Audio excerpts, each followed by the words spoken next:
Daily Manna from the Torah by Dr. Ketriel Blad. Shalom everyone, we are now at the fifth Aliyah of Parasha VaYigash, and he approached.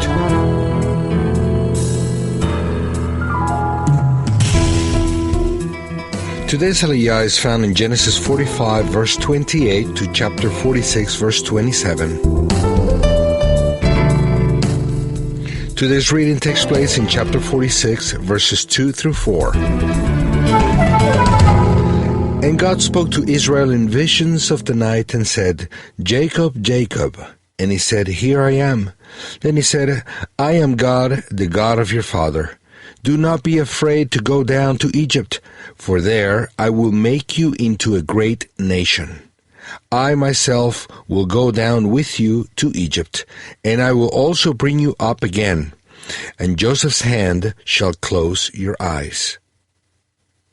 How did Yaakov dare to go down to Egypt?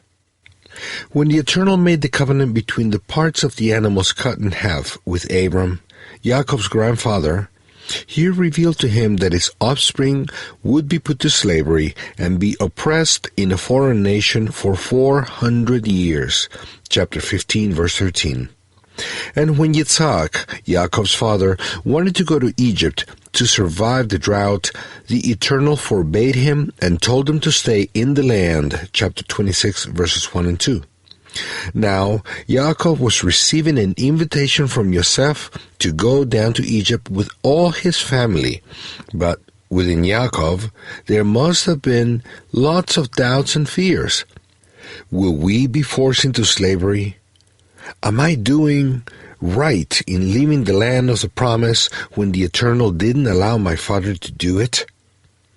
Yaakov needed to know if the Eternal was behind this plan of going to Egypt, and that's why he stopped in Be'er Sheva to present sacrifices to the God of his father Yitzchak.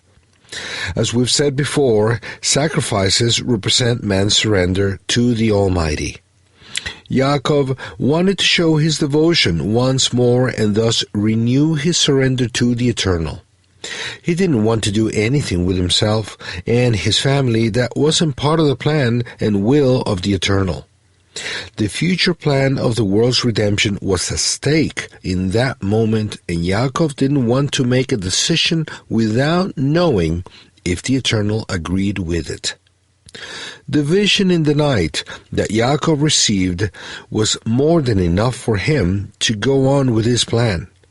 The Almighty told him not to be afraid to go down to Egypt, and that he himself would go down with him. What else would Yaakov need to be certain of his decision? Dear disciple of Yeshua, make sure that the Eternal is with you in the decisions you make in your life. Don't decide lightly.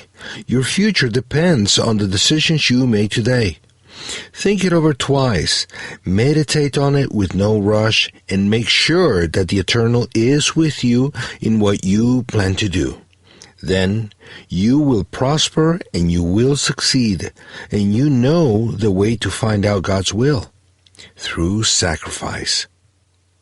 May the Eternal bless you and keep you. Shalom.